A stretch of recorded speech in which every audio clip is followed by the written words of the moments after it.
Our next presentation has to deal with body cameras. It has been a hot topic. As you know, you've seen it in the news. There have been many stories done both locally and nationally regarding these body cameras. Police use of body cameras has drawn significant attention in recent months amid heated national debate about police use of force. The use of police body cameras will help bring clarity to controversial officer-civilian encounters, guard against officer misconduct, and help clear those falsely accused of wrongdoing.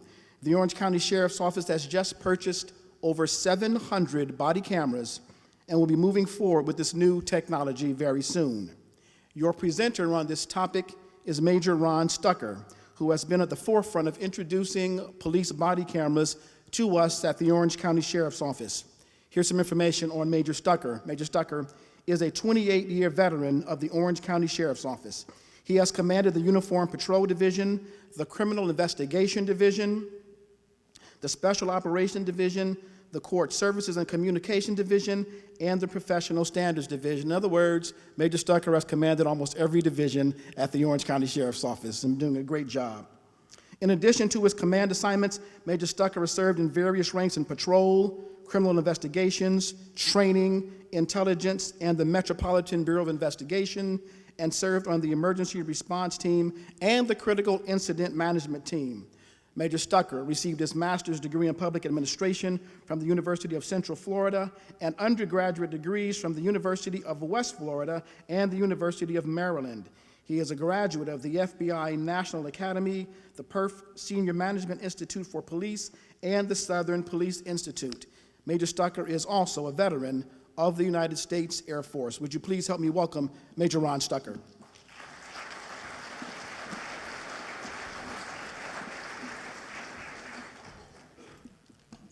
Good morning. Thanks, Jeff.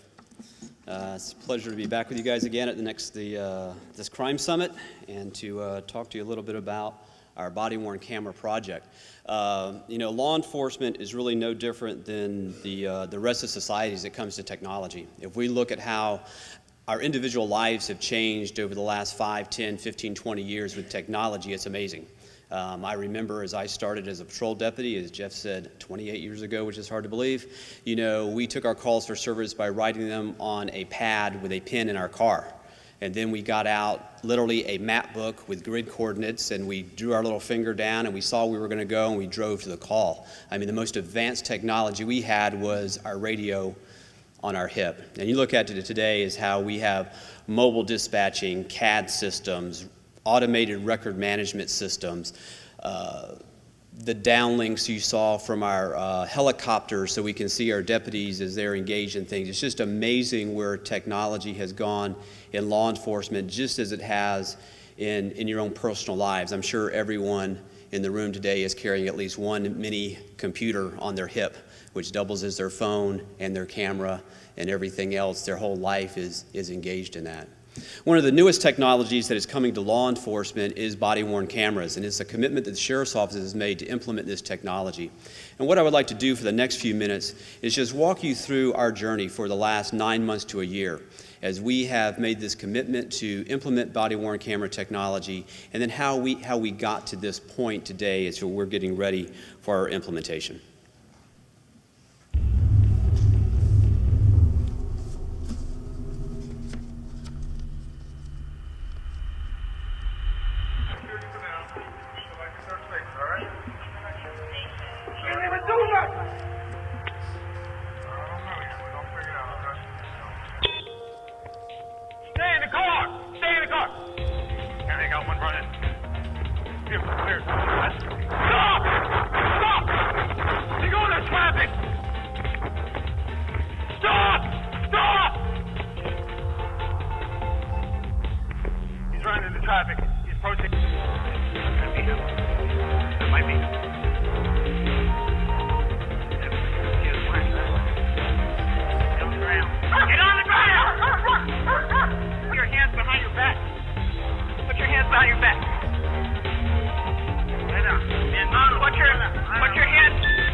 Okay. Can you have your ID, please?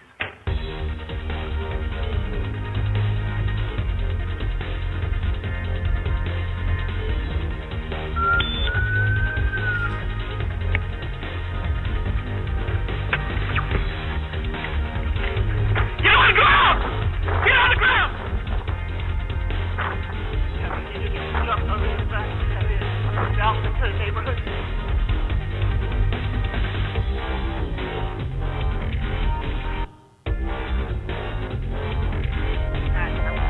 My boyfriend Rob. That's pretty cool. Police got real good justice.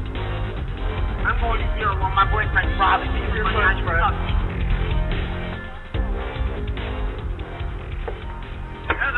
Shut up.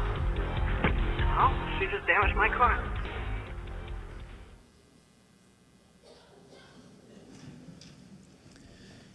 Ferguson, Baltimore, North Charleston.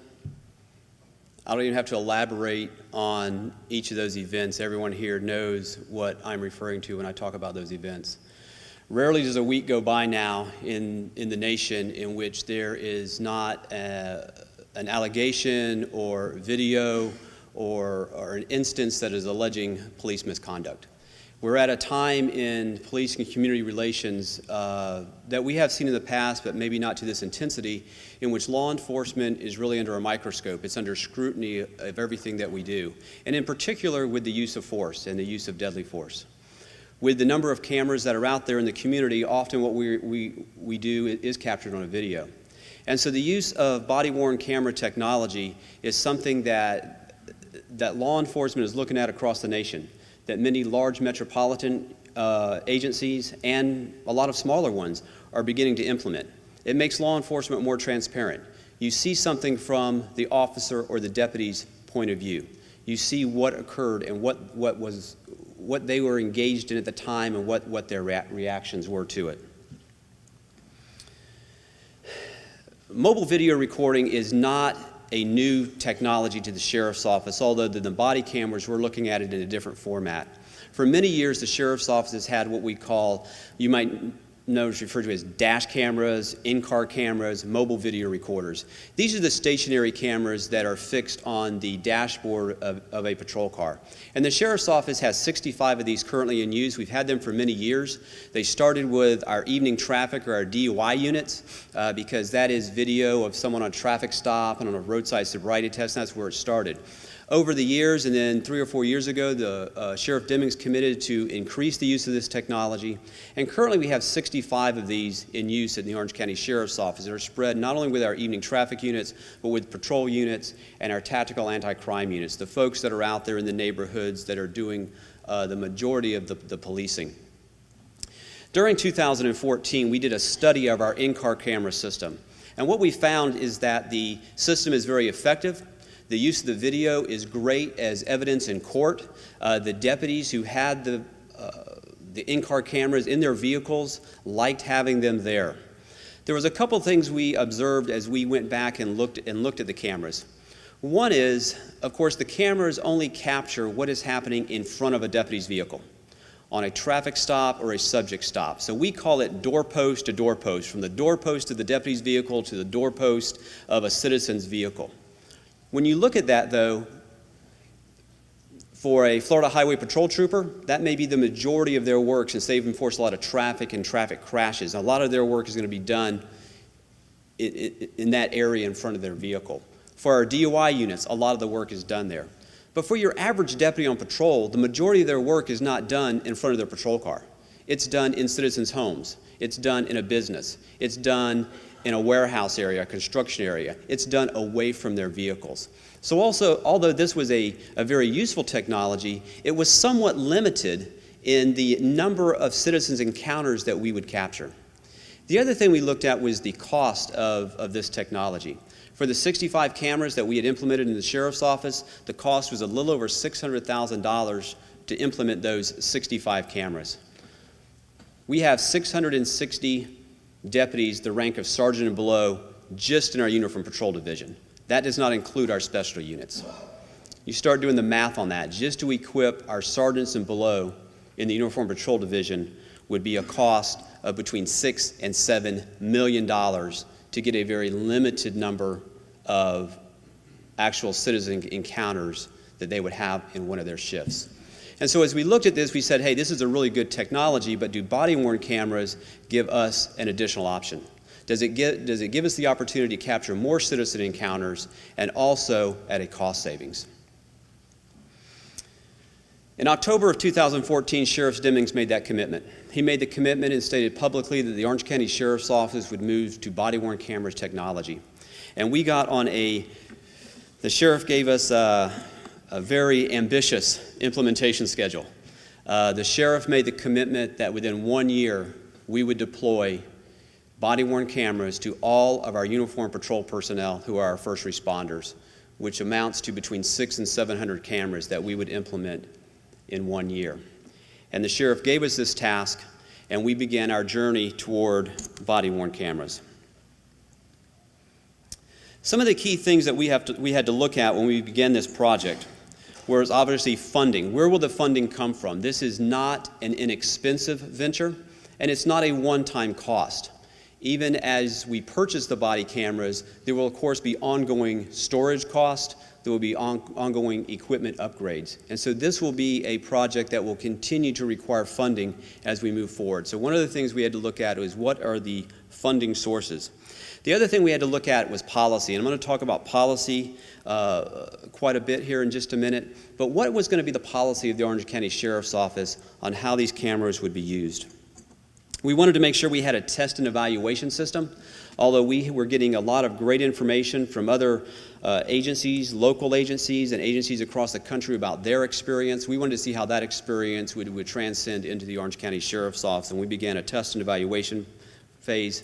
We, of course, knew eventually we'd have to do a vendor selection, which equipment would we use, and then finally we would have to provide the time to provide an implementation schedule so that we could have these cameras implemented. Although the sheriff is an elected constitutional officer, he can unilaterally make the policy decision to move toward a new technology or to point his agency in a certain direction. Of course, all of that comes with dollars attached. And those dollars come from the Board of County Commissioners, who would authorize the funding so that we could move forward with this project. In January of this year, the sheriff made a presentation before the Board of County Commissioners, in which we laid out to them what our vision was for the body-worn cameras. We gave them a proposed 5-year budget. We talked about how we envisioned using the cameras, the advantages of the cameras, and what we wanted to see as our goals and the results of the implementation of this technology. I can tell you that in that meeting, the Board of County Commissioners unanimously supported this project, although we would have to commit or submit subsequent specific requests for funding once we determined what those were. They committed to supporting those budget requests, and they committed to supporting the use of body-worn camera technology within the community. Within the Sheriff's Office, one of the first things we did was put together a policy committee. And our policy committee was a diverse group of both sworn and civilian personnel within our agency. What we wanted to do is bring these folks together, and these are some of the folks that are listed. You know, as Major Brown mentioned, none of us can do this job without great staffs, without great people who are committed to making these projects a success. Some of the folks who were involved were Anne-Marie Delahunty is one of our assistant general counsels, and Anne-Marie was giving us legal advice on how the cameras could be used, various privacy issues, various legal issues along those lines. We had 3 of our patrol lieutenants, Lieutenant Tony Minnis. Tony was a great asset because he had been involved with the in-car camera project with our traffic units, and also Tony's a pilot, and he's been involved with video evidence or video technology involving our helicopters. So he brought with him a background in implementing this technology and using it. Lieutenant Wallace and Lieutenant Duncan are both also patrol lieutenants. Both of them have strong patrol backgrounds, but also strong criminal investigation backgrounds. A consideration was, once patrol captures this video, how would that be used in a criminal investigation? How would that move over? And so they were a great asset on the committee. Ms. Ann Combs is one of our IMS supervisors. There's still a lot of terms involved in this technology that I don't have a clue what they mean. We need these technology experts, people that this is their field, who can come up and give us advice and how will this implement into the agency, and Ann did a great job on that. One of the largest issues with body-worn camera technology is the public records. And the state of Florida, as we all know, has a very liberal public records law. Majority of things are in the sunshine. There's very few things that are exempt. You have to know what those exemptions are. And as deputies capture video, that is a public record in the state of Florida. And then how will we manage that public record? When can it be released? What are the privacy issues involved in that? And Ms. Jennifer Albrecht is our public records custodian at the Sheriff's Office, is an expert on public records, and just cannot say enough about her involvement in this. And then Mr. Dan Devine is our research and development manager, and Dan did a lot of, we'll talk about this in a minute, a lot of the surveying of the deputies, a lot of the analysis during our T&E. So again, using a good cross-section of personnel, bringing sworn and civilian to the table together benefited us as we developed our policy. One of the key things that we relied on in our policy development was a study that I would refer to you. If you're at an agency that's looking at body-worn camera technology, I would refer you to this study. It's the COPS PERF study. For those who may not be familiar, the PERF stands for the Police Executive Research Forum. It is a law enforcement think tank. They do a lot of excellent research on a broad variety of law enforcement topics, and they partnered with the COPS office and produced a paper called Implementing Body-Worn Camera Program, Recommendations and Lessons Learned. Extensive research, and the value in this was that instead of us, and although we did call many other agencies personally and look at their policies, what this study did is they did a study across the United States. They looked at a variety of policies across the agency, programs that have been implemented, interviewing police chiefs, interviewing police executives to find what had worked, what had not worked. And so this study is a great compilation of that. At the end of it, they come up with 33 recommendations for implementing body-worn camera technology.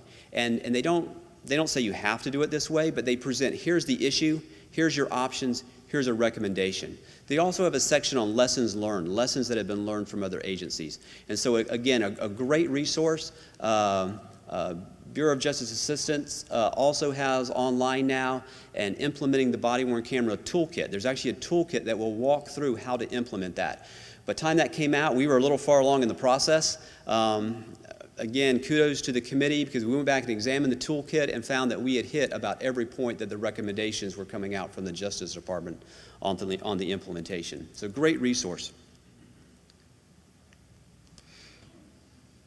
One of the things that came out in this study that they mentioned early in the paper in this COPS PERF study is that of the agencies that had implemented body-worn technology, a third of them, or over a third of them, did not have written policy on it. They had implemented the technology, they knew they wanted to go there, they deployed it rapidly but had not developed written policy. The study mentions it, we concur that we find that very, very problematic for a number of reasons. One reason is, what direction are we giving to our officers and deputies if we do not have a written policy? Written policy is the way that a law enforcement agency communicates to its employees and to the public what its intent is, how these are going to operate. So we felt, one, internally it was very important to develop strong policy to give our deputies direction on when they would use the cameras, how they would use the cameras, what we were going to do internally. Also, we felt strong policy was important, as we discussed with the Board of County Commissioners, to convey to the public how these were going to be used. What is the citizen's expectation? When a deputy shows up and they are wearing a camera, what should that citizen's expectation be on what is going to be recorded, how that video will be retained?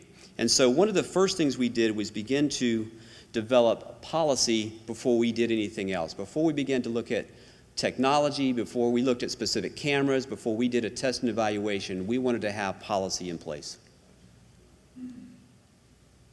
This was our policy development methodology. As I mentioned, the PERF study, but we also looked at model policies from the International Association of Chiefs of Police. The Sheriff's Office is a state and internationally accredited law enforcement agency, so we had to look at what is called the CALIA requirements for our accreditation process. We looked at a variety of policies from around the state and around the nation of agencies that had implemented policies to see what their policies were and how they were using the technology. Another thing we did was focus groups within the sheriff's office. We went out and talked to the deputies and we said, look, if we give you a body camera, what are your questions? What are the things that you're going to want to know to make sure we cover that? You know, we acknowledge often a lot of times from the management perspective and the street deputy perspective, there's a little gap there sometimes. They may be thinking about things or concerned about things that I may not even think about from where I am today. And so we wanted to make sure that the deputies' questions were answered and that the policy was clear to them. The test and evaluation period was also part of our policy development process. We had a strong draft policy moving into the test and evaluation. However, we know that sometimes when we write policy in an office and you actually implement it on the street, it's two different things. And so we wanted the deputies to give us feedback during the test and evaluation process on the policy. Was it clear? Was it practical? Was it easily understandable and they could implement it? And then finally, I'll talk about this in more depth in just a few minutes, but the sheriff also engaged the Sheriff Citizen Advisory Committee. And this is a group of citizens who come together who also provided then citizens' input on our policy. And again, I will go into that in more depth in a few minutes. But this was the methodology we went through to develop our policy. Some of the key questions, and there's a lot of issues in implementing body-worn camera technology, but some of the key issues that we had to address in the policy were what events are going to be recorded? When is a deputy required to turn a camera on? When do they have discretion not to turn the camera on? What events are we going to want to capture? What are the privacy issues that are involved? There's a lot of privacy questions involved here as we go into people's homes, as we go into people's businesses, as we go into schools, as we deal with juveniles. Legally, what are the privacy issues? Ethically, what are those privacy issues that must be addressed? And we wanted to make sure that was covered in our policy also. Public records and retention. I've already talked about this. The public records is a huge issue with body-worn camera technology. And we wanted to make sure we addressed in our policy, again, what was being captured, but how that would be stored. And another large question is, what is the storage? What is the storage capacity, and where will it be stored?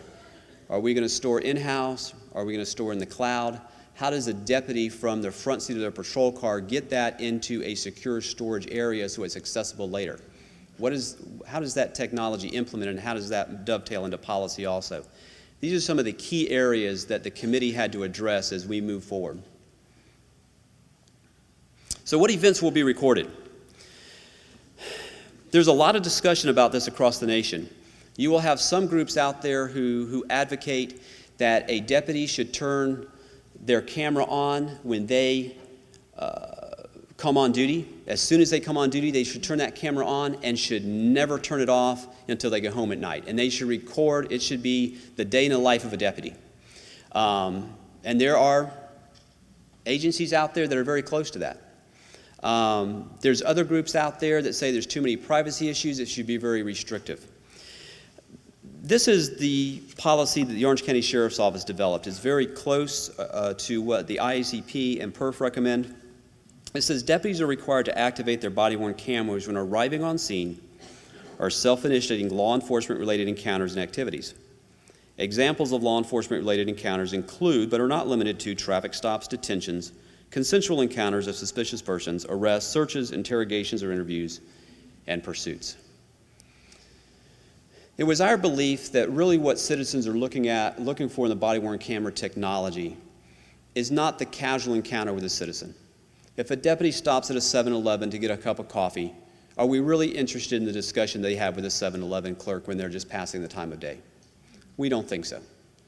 Primarily, we believe what is of interest and what needs to be captured is those citizen encounters that can become an arrest situation, that become a detention situation, that can become a use of force situation. These are the situations that we need to capture to show what was the deputy doing, what was the citizen doing prior to and during the event. So we do not require our deputies to have their cameras on during the entire shift. But when they're going to arriving at a call for service, or they self-initiate a call for service, that will involve a subject encounter, a suspicious person, where they think they may have to make an arrest, traffic stops, then they will activate their cameras during those events.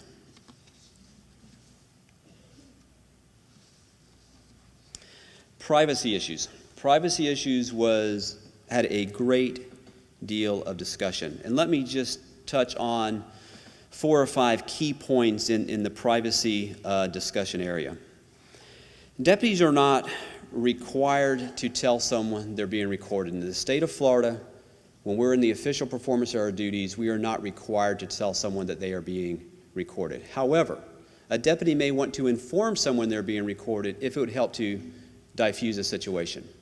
There's evidence from other law enforcement agencies that have implemented body-worn cameras that the camera does modify the behavior of not only the citizen, but of the law enforcement officer. Citizens, when they realize they're being recorded, and we are now creating a permanent record of this encounter, may modify what they do. And so we give the deputy that discretion. If they feel that it would be advantageous to inform someone, for example, on a traffic stop, they pull someone over for a regular traffic violation. We all have bad days some days. Good people, nice citizen, but they're aggravated, they're late for work, whatever's going on, they don't think they should be stopped. Maybe they're a little excited. If the deputy informs them, "Sir, ma'am, just want to make you aware, I am wearing a body-worn camera and recording the event," would that modify that person's behavior quickly so it does not escalate? Quick story that I enjoyed. If there's attorneys in the room, you can not listen to the story. It's about you guys. We had one of our deputies was over at the courthouse. I think he was at traffic court, and he was standing in the hall, and he was one of our deputies in the test and evaluation, and he says there was this attorney out there who was just giving him the business, just was all over him, berating him, yelling at him, and then he looked at the deputy's shoulder and said, "Are you wearing a body camera?" Of course, in the courthouse, it's not turned on, but the deputy went, "Yes, I am." He said that was the most polite man after that he'd ever talked to. But it's just an example of someone who says, "Oh, I don't want to look like a jerk on a video." So it may modify someone's behavior. We don't require deputies to activate their body-worn cameras during actions with crime victims, witnesses, or members of the community who may want to report or discuss criminal activity. And deputies need to balance the value of a victim or witness with we don't want to create a chilling effect. Citizens will call us and they want to provide us information. They want to talk to us about the drug dealer that's living down the street. Do they really want to be recorded providing that information to law enforcement? I don't think so. So the deputy, of course, has the discretion not to record that interaction or that interview if it would be detrimental. If a citizen would say, "Wow, I really don't want the drug dealer down the street to know I'm the one turning them in." We get calls regularly from parents who want to talk about a problem they're having with a child. Does a mother really want us recording the discussion we're having with her about her 15-year-old daughter who is becoming promiscuous and skipping school and starting to experiment with drugs? I don't know of any parent who wants us to record that into a public record. And so we take the approach that when we're talking to crime victims, witnesses of crime, people want to provide us information when there's not going to be any type of arrest, detention, that the deputy has the discretion not to record that to protect the privacy issues. Although it's not a legal issue, we believe it's an ethical issue and the right thing to do. We want to be very sensitive to our crime victims, and we will proactively tell a crime victim if our camera is on, it's being recorded, and if they choose not to. Again, an example would be, and just to try to differentiate a couple different scenarios, if a deputy goes to an alarm call at a residence, someone's residential alarm has gone off, they go there's an open door, and they're going to make entry to see if that home has been burglarized and there's a suspect inside, we would expect the deputy to have that camera on. There may be a subject encounter inside that house where they have to make an arrest or use force. Let's change the scenario. Someone goes home, they go inside their house, it's been burglarized, clearly the suspects are gone. Does a citizen want us to record the inside of their home after a crime is over with? Probably not. So again, we want to be very, very sensitive to crime victims, and also in places where there's a reasonable expectation of privacy. Locker rooms, bathrooms, mental health facilities. And the law changed on this during our test and evaluation we'll talk about, but in areas where there's some reasonable expectation of privacy, the deputies will not activate their body-worn cameras. During our test and evaluation phase, there was a change in the Florida law. The Florida legislature was debating this issue, and they enacted Florida Statute 119071, was an outcome of Senate Bill 248. And it makes confidential specific videos that are in specific places. Inside private homes, inside mental health, healthcare type facilities, social service facilities, again, where people may have an expectation of privacy. It does delineate who may obtain those videos. For instance, the person who is depicted in the video, the homeowner, could make a public records request and obtain those. The other thing that the law did is that it set a minimum of 90 days that a video had to be retained. I can tell you under the Florida Public Records Law, the vast majority of videos will be retained much longer than that. They will fall under the category of whatever type of crime it is. So if it's a traffic stop with a citation issued, there is already an existing public records law on that. If it's a felony arrest, various categories of felony and misdemeanors have their own retention schedules. So some of these will be retained much, much longer, but the statute now requires a minimum of 90 days that the video must be retained. As part of our policy development, we had to give the deputies direction, because what they do is when they take a video is then they have to what is called tag that video. They have to categorize it so we know what it is, have a case number on it so it can be researched later. I don't know how many types of crimes there are in Florida. I've never counted them. There must be hundreds, if not thousands, of individually enumerated crimes in Florida. Not then to mention just traffic stops, consensual encounters, subject stops on suspicious persons. There's a lot out there. For a deputy to have a drop-down screen with thousands of things to have to pick from is cumbersome. And so working with our public records experts and our legal advisors, we developed 22 categories for the videos to make it manageable for the deputies, but also put them in the proper category. The retention schedule for these range anywhere from 90 days, which is now the state minimum, up to an indefinite period. There are some videos that we will take that we will categorize that can never be destroyed or done away with unless someone manually goes in and approves that. Some of those reasons we note here below are consideration for criminal investigations. In a criminal investigation, something could be in an appeals court for years. We have open crimes, open homicides that might be open for decades, and we need to retain that. There's also litigation issues, risk management issues that we have to consider. Often a deputy may go on a call for service. It seems like a simple call for service. We find out months later we're being sued over something, or there was some kind of property damage and there's an insurance claim that's outstanding. And so those type of videos will be able to be retained for an extensive period of time. Testing and evaluation. This is how we did our test and evaluation period. As I said, the sheriff made the commitment in October of 2014 to the body-worn camera technology. In January, we got the commitment from the Board of County Commissioners, and by February, we had developed our draft policy, and we were ready to begin our test and evaluation phase. We did 118 pre- and post surveys. We surveyed not only the deputies who were wearing the body-worn camera technology, but we also did surveys with their squad mates. We wanted to know what the impact was going to be on other deputies who were around the technology. So we did 118 pre- and post surveys in which we asked them ahead of time their opinion on the body-worn cameras. There was a whole host of questions on their interaction with citizens, and then afterwards we surveyed them again to see if any opinions or any observations had changed. Again, we did multiple focus groups. We did the focus groups before, but we did the focus groups after the T&E. It's one thing to sit down and ask the deputies, to bubble in an answer and put it in the Scantron. It's another thing to sit there and listen to their anecdotal stories, to listen to them and tell about how they use the technology. And I can tell you, we got some creative deputies. They use these cameras in ways I would have never imagined. I mean, they got on scenes and they got really, really creative on some things. I mean, one example, and I would have never thought of it, they were at I think it was a convenience store, but there was a robbery, and there was a surveillance camera there that captured the robbery. And the manager of the store did not know how to download that to give us a copy of it. And the deputy went, no problem. Took his body camera, put it up to the video monitor, and he captured it. Ultimately, for evidence purposes, we didn't get the original one, but he could pass that straight to the detectives. We could move that investigation along.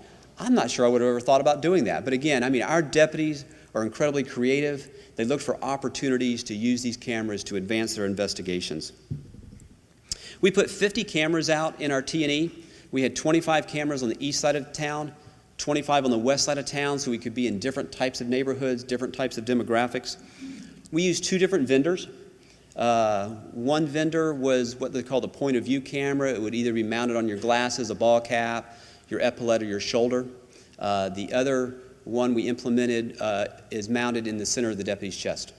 And so we wanted to look at the different perspectives on that and how they were used, the deputy's comfort level with that.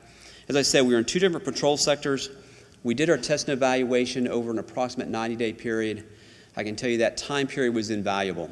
As we sat down and looked at the deputies and talked to the deputies later, both through the formal surveying and through our focus groups, the feedback we got as we then further developed our policy, made decisions on technology, looked at how we were going to store this and view these videos was great. And I tell you what, our deputies that were engaged in this process were very enthusiastic about it. They really put a lot of effort into the test and evaluation and doing it the right way. Our test and evaluation both had objective and subjective analysis as we looked at it. Here's some of the objective analysis that we wanted to look at. We wanted to compare the number of uses of forces, the number of citizen complaints, and the deputy productivity. Our test and evaluation period was 50 deputies over a 90-day period. Honestly, that was a fairly small sample size, and so we did not get a lot of deviation during this test and evaluation period compared to a previous 90-day period or compared to the 90-day period from the previous year. However, that's something we're going to continue to study. We did not see any changes. Anecdotally, supervisors enjoyed this on a citizen complaint. You know, it used to be before a citizen would call in a complaint to a patrol sergeant and said, I thought the deputy was rude, or this occurred, or whatever. The sergeant would have to talk to the citizen. The sergeant would have to talk to the deputy. They would have to find out there's other witnesses involved. Quite honestly, it would turn into a he said, she said. Whose perspective? What's going on? Supervisor would say, citizen would call in, have a complaint, hang on, give me the video. They look at the video, they have the facts right then. If corrective action needs to be taken, we can be responsive to that citizen and take corrective action immediately. If we know the allegation is not accurate, we can support the deputy. We can do that immediately. So much more rapidly on citizen complaints could we get to the heart of the issue. Deputies like that too. Deputies have said for years, I'm tired of false complaints. Just because someone didn't like getting a ticket or didn't like being arrested, they make a complaint. Who's accurate on that? Is it someone's perspective? Again, we can go to the heart of the issue very, very quickly on these, give feedback back to the citizens. Deputy productivity is one thing we wanted to look at. Early on, we had a concern or we had a question was, would deputies be self-conscious wearing a body-worn camera? Would this say, well, I'm going to do less traffic stops, or I'm going to do less encounters that may become violent because I'm concerned about that? That did not occur. The only time we saw our deputy productivity drop off is when we had some technology issues and they had trouble downloading. And they were spending time trying to get that to work. But the deputies said it didn't bother them to have the camera on. At first they were a little conscious of it being there, but after a while they tended to forget they had it on. That's the same feedback we had with our in-car cameras. At first, cognizant of it being there. After a while, it's just another tool, and there was no issues with it.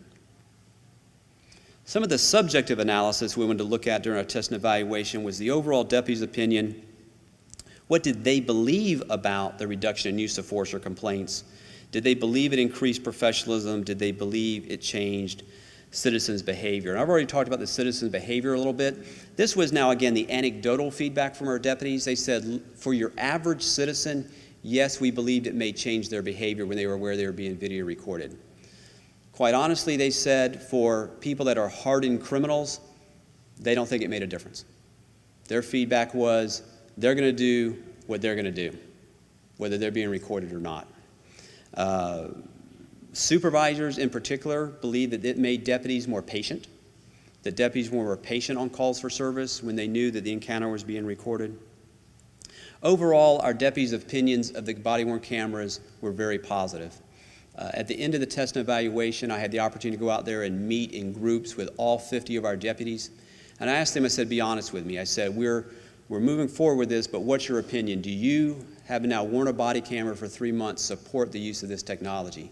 And 50 hands went up and said, we support the use of this technology. I can tell you when the test and evaluation phase was over and we told the deputies, okay, we're ending the T&E, we need to take the cameras back, they were like, no, we'd like to continue the T&E, because they didn't want to lose their cameras. They wanted to keep the cameras, and they were very, very positive about the cameras. During the test and evaluation I mentioned, we wanted to get feedback on the technical equipment. As we move forward, we wanted to implement a camera technology that was useful for the deputies, that did not change our business practices. One of the business practices of the Sheriff's Office is that our deputies have take-home vehicles. They go to briefing a couple days a week, but through technology, we can push most information we need through a computer to them. It gets them in the neighborhoods quicker. Also, they stay in their patrol zones in the neighborhoods and the areas they're patrolling until the end of their shift. We did not want to modify that. The deputies had to go to a substation, pick up cameras, at the end of the shift, go back to substations, dock a camera, wait for it to download. We didn't want to take time away from their patrol time in neighborhoods. Now, so that was important to us, is to look at a technology that did not change the business practice and did not reduce our patrol time. Again, the deputies gave some great feedback on the body-worn cameras, and again, they had an overwhelming support for the use of this technology. One thing that we did in our test and evaluation phase was the simulator. The Sheriff's Office purchased a simulator a few months ago. It's almost a 360-degree simulator, and we put the deputies in there, and we allowed them to have shoulder-fired weapons, less lethal, handguns, and we were able to evaluate if the camera was being blocked, what you could see and what the perspective was, and that was a very, very useful tool. And then we had an analytics report, and just to give you some of that information, with 50 deputies over 90 days, we had a little over 4,000 videos. The average was about 8 minutes. We extrapolate that we will get about, once we put them to patrol, we will have about 50 terabytes of storage per year, which is a lot. Sheriff Citizens Advisory Committee. The sheriff wanted to make sure that the citizens had input on this, and he asked the Citizens Advisory Committee to look at this policy and the program. The committee composition, if you're not aware of it, is made up of citizens of Orange County. It's chaired by the head of the local NAACP. Each of the county commissioners appoint a member to it, and then they also have a member from the collective bargaining unit. They had public meetings. The public could come in and give their opinion, to ask questions about it. They reviewed the policy, gave the sheriff feedback, great feedback, and we incorporated some of the changes they suggested into the policy to make the policy more clear and understandable. And as I said, they made several recommendations. They were very supportive of the technology and the deputies' use of that technology. Implementation. Now we're ready to go. Now we're ready to implement body-worn camera technology. The Sheriff's Office has agreed to an agreement with the Taser Corporation. We will be implementing the point-of-view cameras, the ones where the deputies can either wear it on eyeglasses, a ball cap, a shoulder, or an epaulette. And this is our implementation schedule that we're going to do. Our first 150 cameras will be on the road, deployed to our first 150 deputies by the end of this calendar year. I can tell you that we will probably have that done before Thanksgiving. Our next 150 cameras will be in the second quarter of the fiscal year, and the remainder of the 660 cameras will come out by October of next year within this fiscal year to meet the sheriff's goal of having all of our uniformed patrol deputies outfitted with body-worn cameras within the 1-year period. So that's been our journey through body cameras. We had a lot of assistance. Some of our local chiefs here, I know Chief Ogden from Windermere has been using it. He was a great resource to us as we went through, and Deputy Chief Treadwell in the policy development, and we appreciate that. I know a lot of agencies are looking at this. If the Sheriff's Office can ever be of assistance to an agency who's looking at policy development or implementing it, we'd be more than happy to do so. Thank you very much.